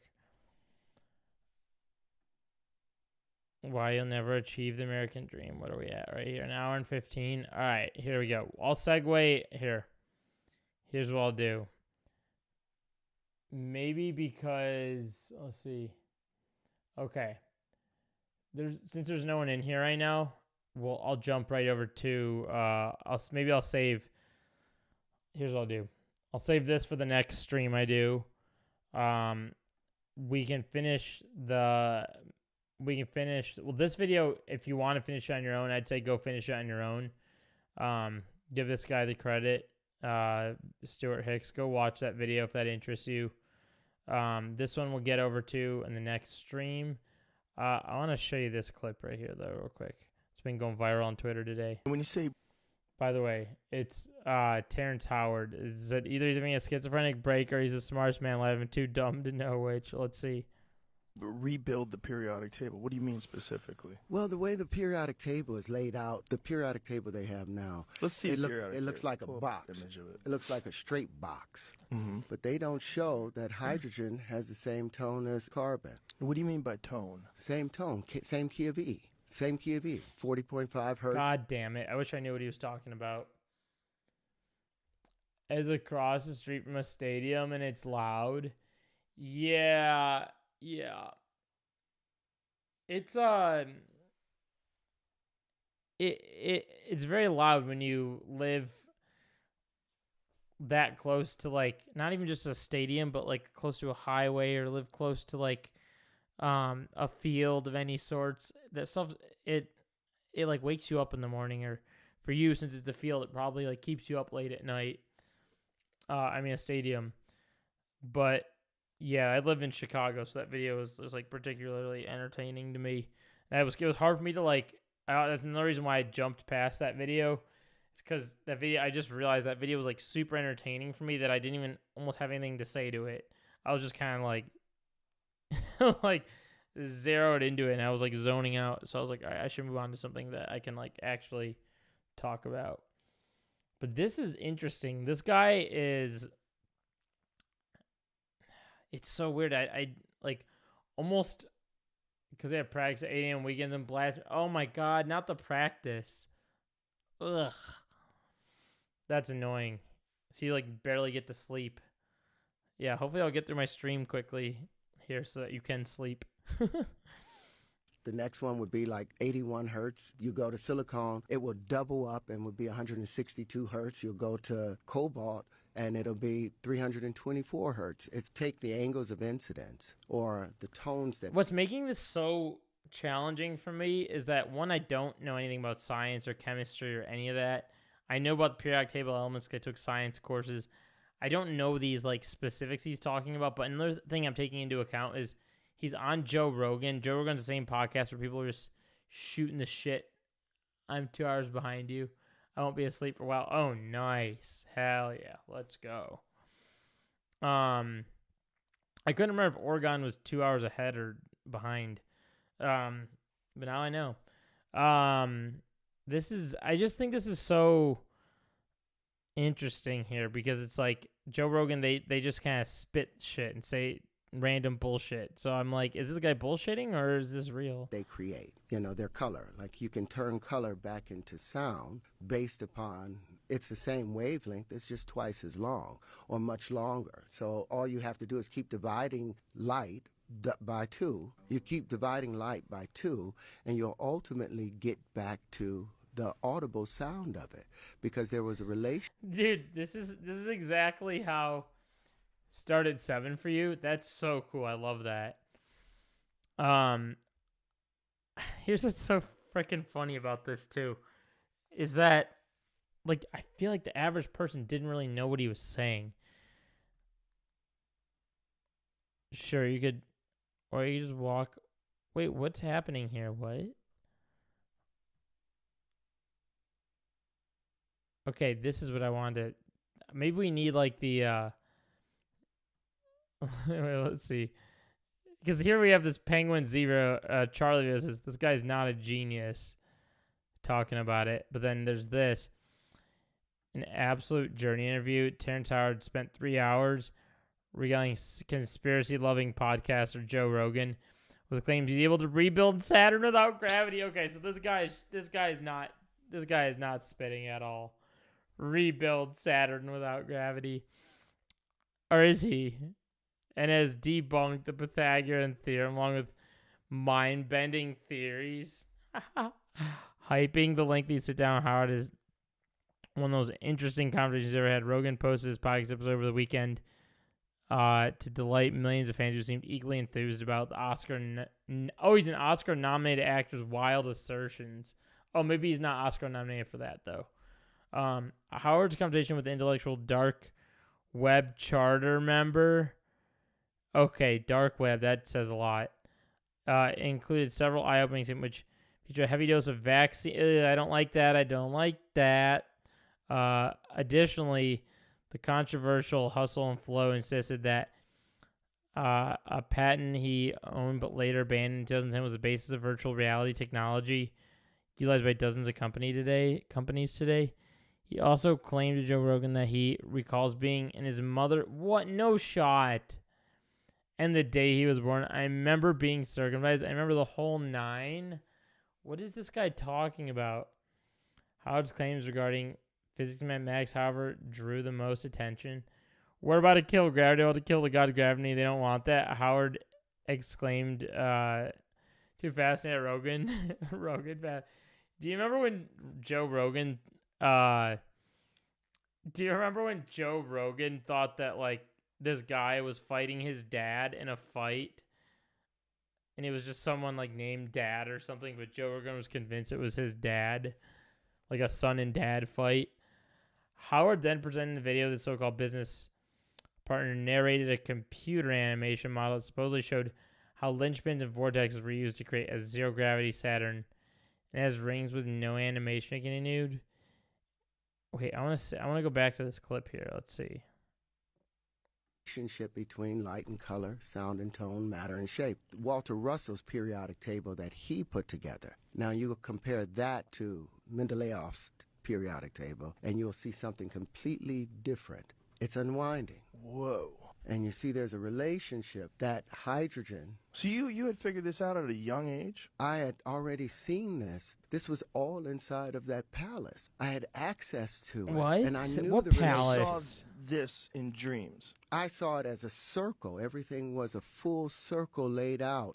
And each area was just expanding, like wrapping a rag around your hand. The first wrap, it's so tight. This is how I saw it more so, but as a vortex. You'll see there's a relationship between hydrogen... I feel like this guy's just trying to sound smart. This seems insane to me. Carbon, silicon, cobalt, rhodium, they're all bonded. They're all sit as the middle point between two noble gases. So those things don't really exist. It's only This seems like such the Twitter... Why does this seem like such the Twitter clip?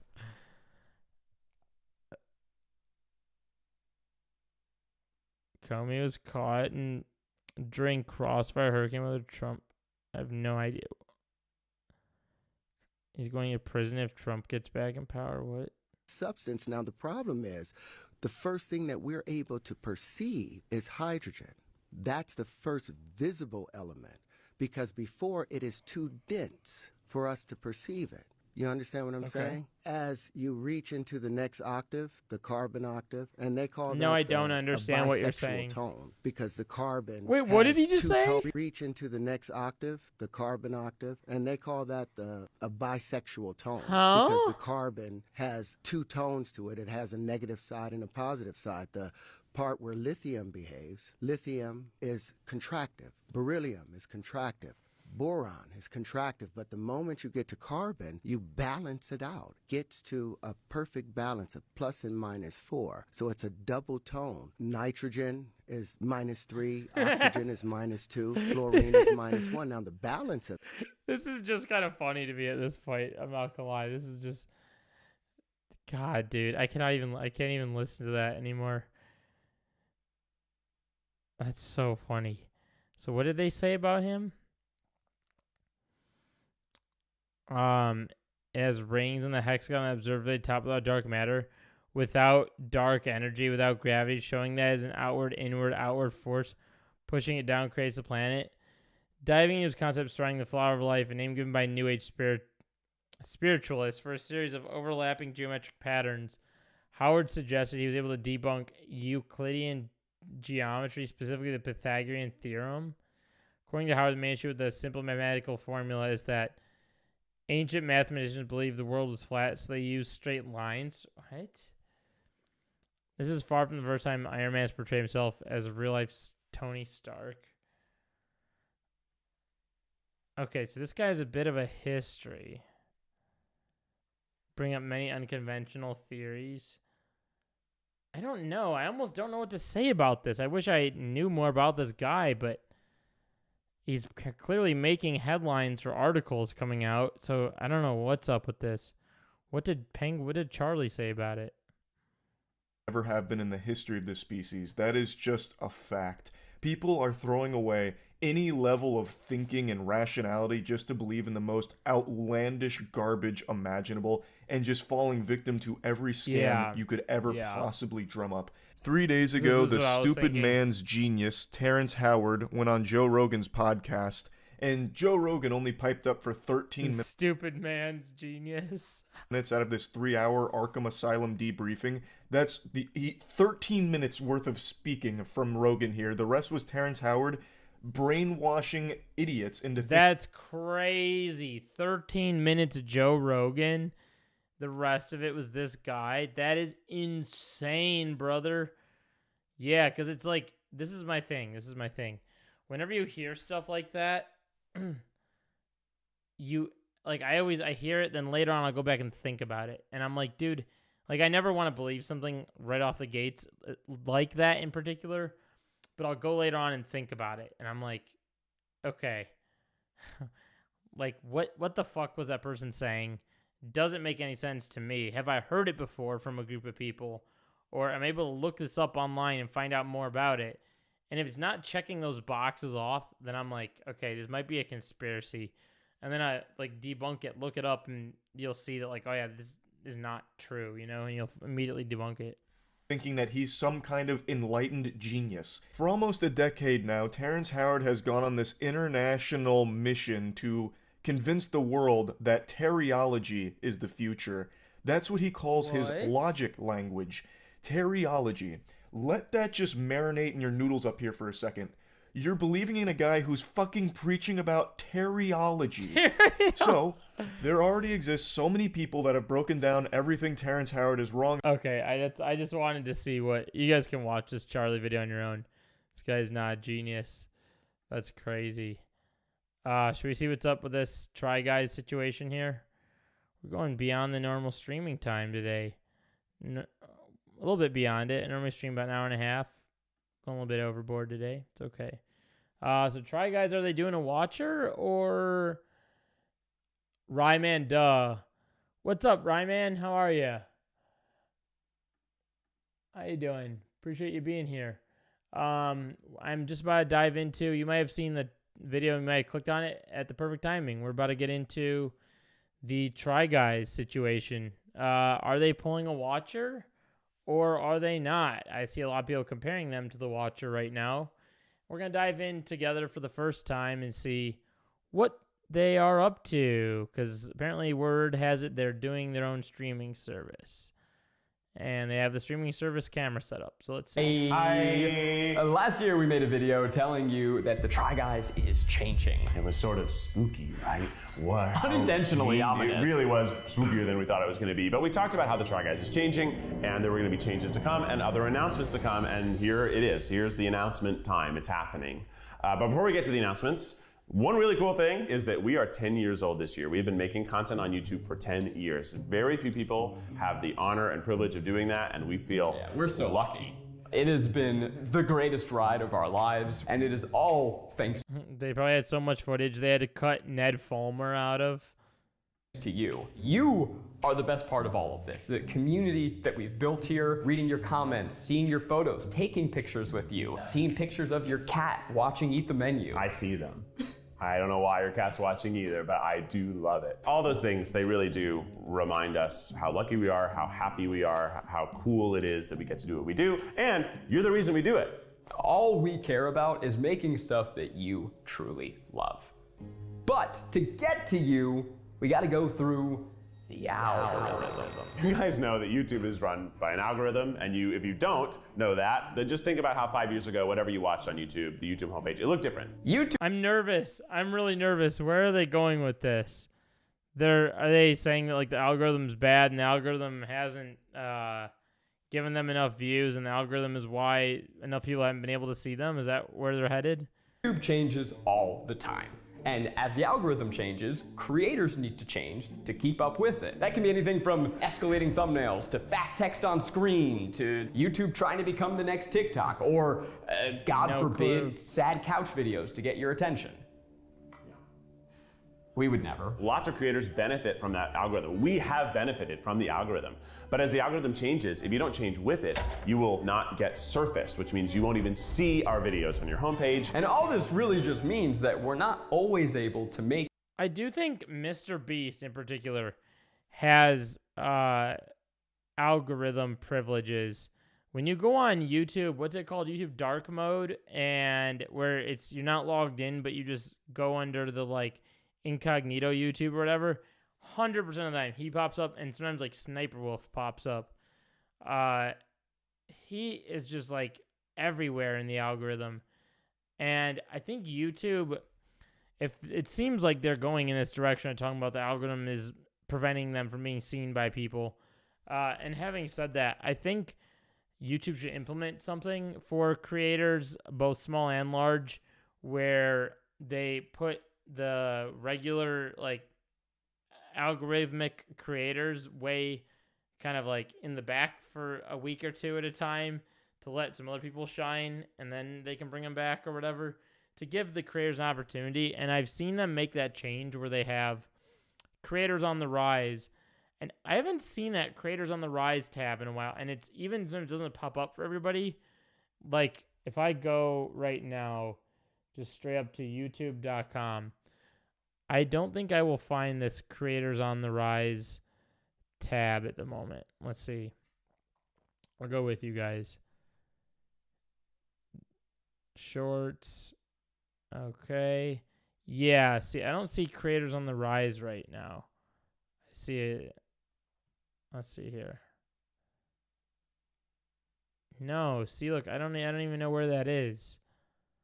And this is my homepage.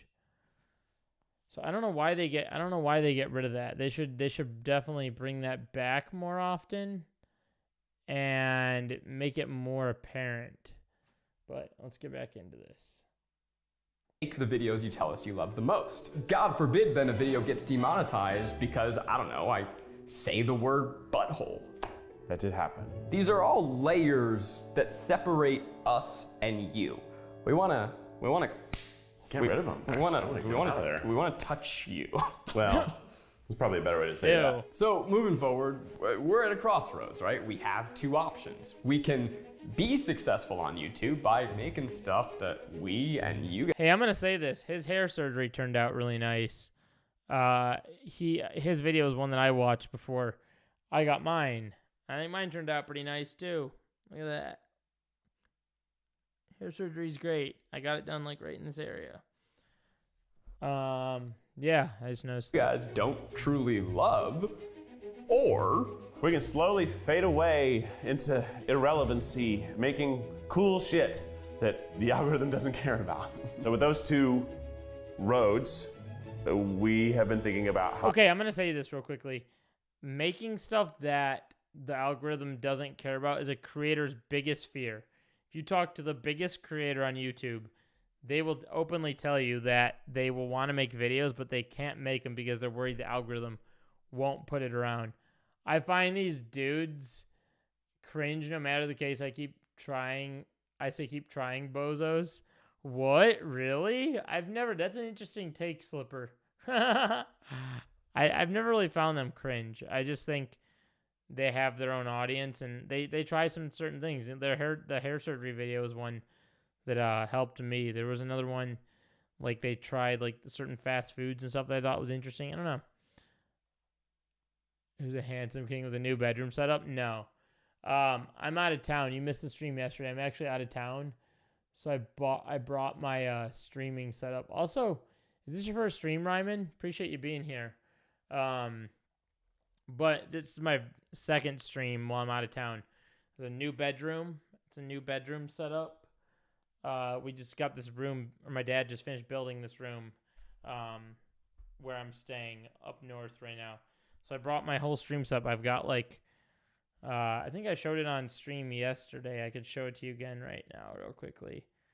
Here's my streaming setup right now. Look at this. Let's see if I can, I almost doxed myself. I get so close to doxing myself on this stream.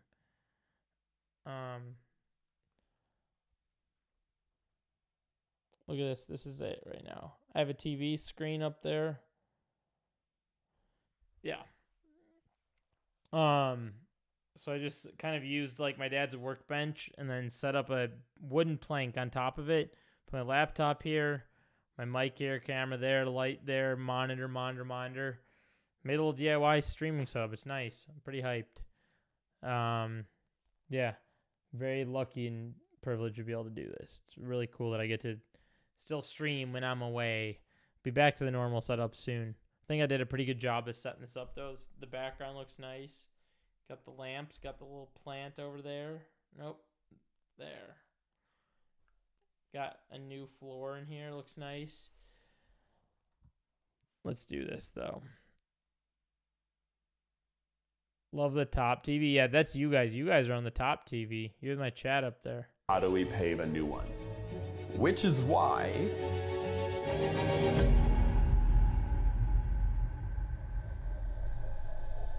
Sad couch video.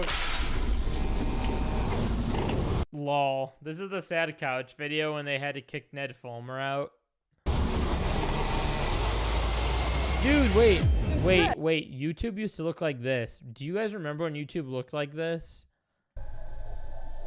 YouTube used to have, what they're missing, there was a response button.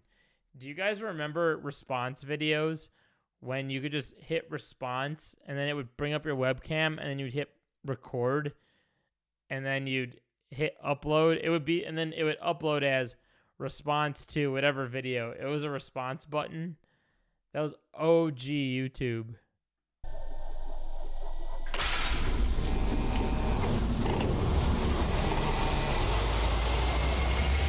Instead, you weren't around for that era? Oh, it was so good. It was when Smosh, Fred, some other people, Ryan Higa, I think, and some other people were like the top creators. And a creator would be ranked number 1, 2, 3, 4. And I remember seeing Smosh as like number 1. And then they would sometimes go on a 2 and be like, no, Smosh is not number 1. No. And I'd get really bummed over it because creators would get ranked. I think Charlie, Penguin Zero, was in it at one point. I think he was like number 10 for a while, or number 8 or 9 or something. Yeah, creators used to get ranked by 1 through, it might have even been 7. These guys look like they're about to sell me a family plan to Verizon. we're going directly to you. Wait, Zach, what do you mean?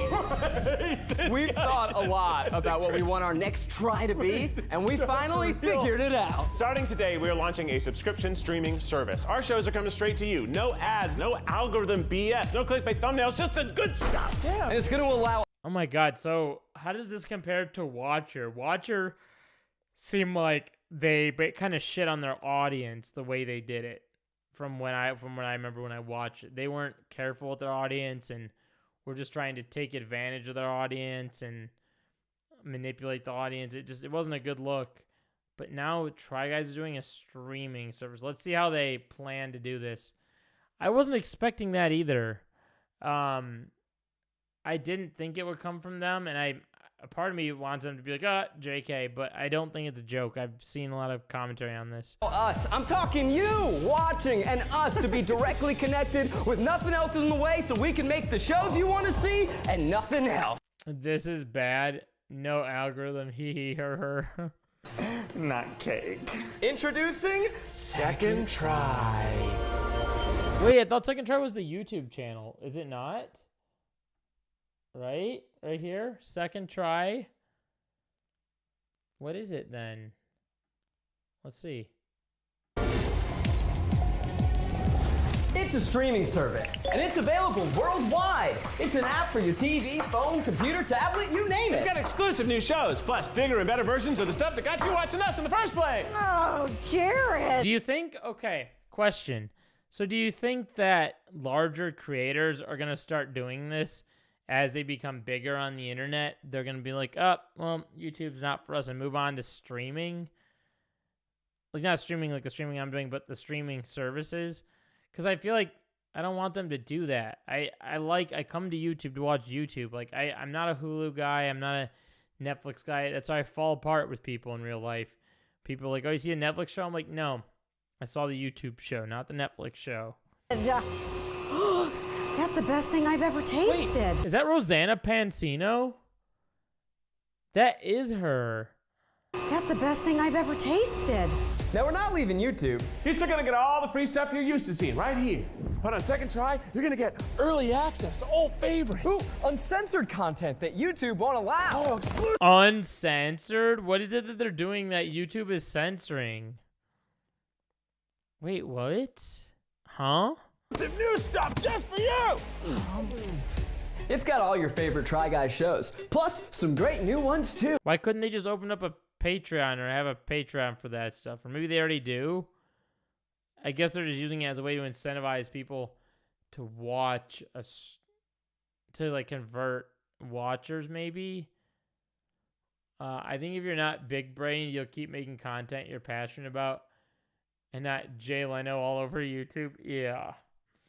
The entire back catalog with no ads. Old and future live streams that used to cost $20 a ticket included. We got new episodes of Classic Try Guys. Wait a minute. I want to replay that part. Hang on. What did they say? The entire back catalog with no ads. Old and future live streams that used to cost $20 a ticket included. We got new episodes of Classic Try Guys. Okay, that's a huge part. That's a huge part right there. So they're including that stuff into this. Okay, that's a big difference between them and Watcher already. And exclusive shows like a full season of Escape the Kitchen. I used to work here, and now these guys are my emergency contact. We are going to be launching new stuff all year, including greenlighting shows from other talent. One thing I will say about this, though, is I think this is what happens in big business and corporate takeover. They take advantage of the fans and followings that YouTubers have and be like, well, how about you be a show? We'll offer you this. And it's capital investment for different businesses and business ventures and big corporate. But I think that plays a role into that. And it's something they may not mention, but I definitely think that is a thing at play. I heard you needed a new guy. As part of this, it's also time we do a proper celebration and a send-off of sorts to the format that got us here. And we'll have a video with Eugene to explain more. What are y'all doing? Which is why we are introducing the new Try Guys cast. Zay.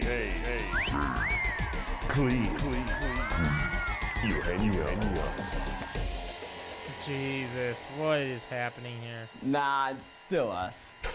Hey, well, let me help you. But Greenlight my show, you cowards. Evolving, and we're gonna keep evolving.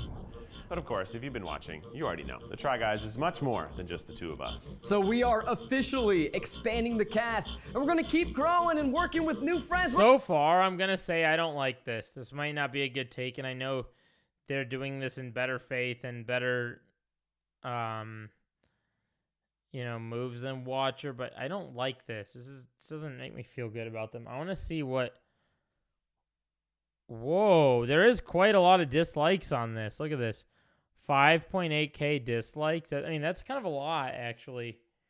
Let's continue playing this. Working with new people all the time. This is more than the Try Guys. This is Second Try.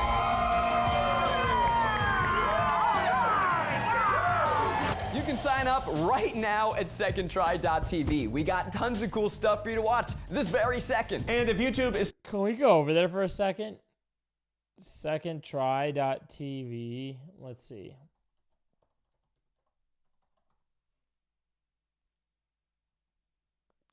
Trying stuff free and uncensored. Start free trial. Annual $49.99 a year. Monthly $4.99 a month. How do we feel about these prices here? 2-month subscription, $9.98. Huh. I don't know. Having their own streaming service, though. We don't need more streaming services. They're 2012 smoshing all over the place. Yeah.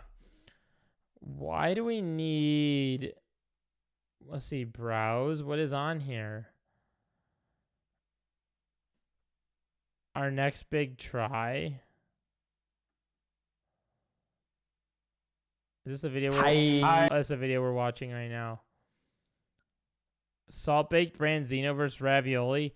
Branzino's rich people's fish, and I've had it once, and it's very good. It's the only kind of fish I like. I do not like any other fish but branzino. So they're just posting episodes on here behind a paywall. I'm gonna be honest. I don't know how I feel about this. I don't know how I feel about this. Let's get back over to it, though. Let's hear them out. Still the best way for you to watch us? We get it. So all the shows you're used to seeing here will still be here. All of our shows will still be here. Sometimes a little later, sometimes a lot later. But for those who subscribe, get ready for an adventure. The new season of The Try Guys starts tomorrow night. Plus, you can watch the finale of Phoning It In early right now.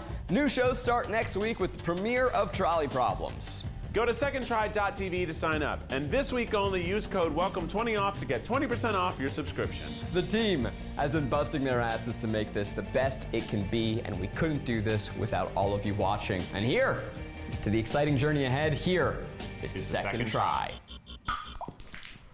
Oh, fuck! What do we do? Oh, God, that was so scripted out. That was so scripted it can be, out. and we couldn't do this without all of you watching. And here is to the exciting What's journey in his ahead. hair? Here is the second try. What is that in his hair? What's that little thing? Try. Oh, fuck! What do we do? I watch wrestling, and these dudes are terrible. They wrestle? We were best friends, making videos together. Do you wish Eugene well in his future endeavors? Yeah. Live. One of the top requested videos since we began. Today, the Try Guys finally try firefighting. What's up with all the mustaches? Yeah, we'll find out later. It's like a movie You're trailer. going to have to tell 5-year-olds that Santa Claus isn't real. Did you see whoever was trying to murder us? I didn't. Are we ready? Oh! Wrestling's more believable than Never this. thought about fucking Zach. That's a lie. No, I feel like this is just capital gain. Unfucking real. This actually came from. I don't know. Guys, I'm gonna live. This take's probably gonna chew me up online. People are probably gonna get really mad at me for saying this, but I'm saying it anyway. I don't like streaming, like creators going off and doing their own streaming services. I mean, yeah, probably make some more money and whatever, but just I don't like it. Not a fan. Not a fan of this. Yeah. What are the comments saying? You're starting an OnlyFans? Johnny and Quezzy being permanent members of the team is such good news. The energy difference between the Watcher announcement video, the energy difference in this and the Watcher announcement is a huge part of why this can be a success. Not to mention, they're not leaving YouTube and already put out so much content. Okay, that's based. They aren't leaving YouTube. That is a huge piece of it. I'm sure Eugene has already told a while back he's focusing on solo projects, so it makes sense that with all the wishes to pursue, he will no longer have time to be a main character for Try Guys. If he wasn't part of the show anyway, I'll be upset. I want him to be a guest star at least once a month. I imagine the Try Guys was sweating during the Watcher controversy. Yeah. The Try Guys just lost another guy. Yeah. And I didn't realize H3 was talking about this today. Interesting. Okay. So what's the... Oh, what the hell? Why is there Kevin? No shot. What? Fucking real. This actually came from someone's mind. Oh my god! Hello, I'm Keith Habersberger. Hey, you're a way better Keith. Welcome to After the Menu. Kevin from The Office was on this episode. No. Careful, your kerchief. Today we are taking mushrooms. Are you actually afraid of being hurt, or is this a fashion statement? Dude, this is what I don't love you though, Max. Yeah. No, I know. Thumbs down, they suck. I mean, I'm not like an avid watcher of them. Like, this isn't content I go out of my way to watch during the week. Like, I'm not like, is Try Guys posting a new video? Like, no, this is not who I'm watching at all. They've had a couple videos that have been like nice and helpful towards me, so that's why I found like a slight interest. My brother watched them and he pointed me to them. But dude, this is capital gain because they've now shown Anthony Padilla. They've shown the guy from The Office, and they're like, well, guess what? You can't see the Office guy with us if you're on YouTube. You can't see Anthony Padilla with us if you're on YouTube. You can't see Rosanna with us if you're not on YouTube. I mean, that, you know what I mean? You'll see her more.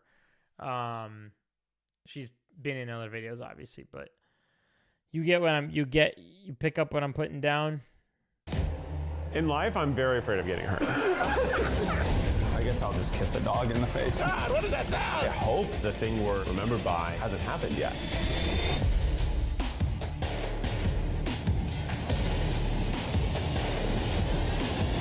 I do think this is specifically for Try Guys diehards, and this isn't for people that are just like regular watchers that aren't complete diehards of Try Guys. Like, I feel like you got to be really extra connected to them to want to pay for this subscription service. It just feels like capital gain to me. We're smoshing the level dumbass from The Office. Please pay $5.99.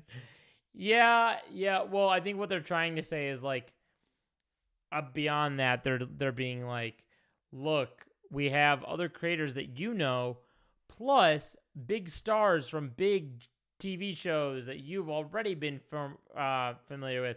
So it's like they have the normie. They did a good job because it's like they have the normie audience that knows who Kevin from The Office is, right?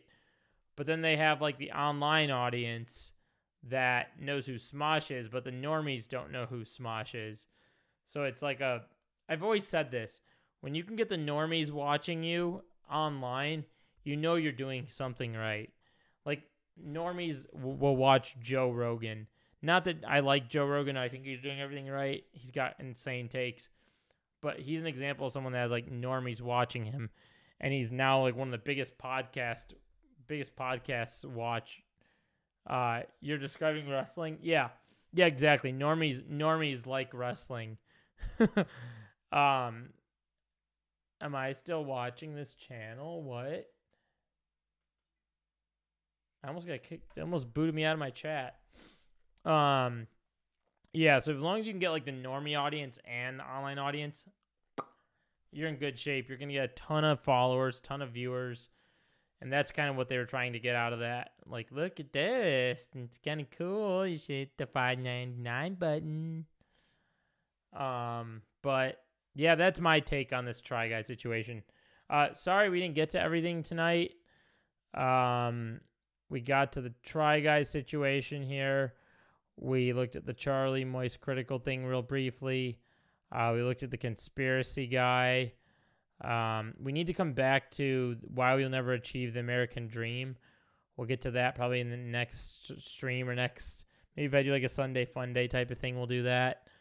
And then I lost my job to AI. We didn't quite get to, so maybe we'll get to that another time. Let's see what else. Is there anything else we might have missed? No, I think that's it. But anyway, Blender, appreciate you stopping in tonight. I know you had a lot of random circumstances happening. The signal and going different. You're trying your best to watch through all the random circumstances. I really appreciate that. Rymandu, appreciate you being here. Meredith, I know you were a new watcher tonight. You were hanging out in the little chat part at the beginning. Appreciate you being here. Spilt Bong Water, we miss ya. We miss having you. Hope to see you in the next stream. Maria, maybe we in yesterday's stream. No, haven't seen you in a while either. Miss having you here. Hope to see you in the next stream. And then Chris and Ryan, hope to get you guys also in the next stream, and many more people if you're new here and you want to keep coming by. I stream 9 o'clock Central Time, 2-3 nights a week, usually early on in the week, usually about Sunday, Monday, Tuesday, Wednesday, somewhere in that stretch. Every now and then I'll do like a Friday or Saturday stream if I'm not doing anything else. So do stay tuned for that. And without further ado, I'm going to end stream right here and hit some Z's because my eyes not looking great. Tired. And appreciate you being here. Let me see. Appreciate you being here. Means a lot. Love you guys. And hope to see you on, let's see. It's Thursday now. Hope to see you. We did a little bit of a longer stream tonight, too. What was this? Hour and 56, almost a 2-hour stream. Appreciate it. Thank you. Hope you have a nice sleep, too. Yeah, maybe tomorrow night if I'm feeling up to it.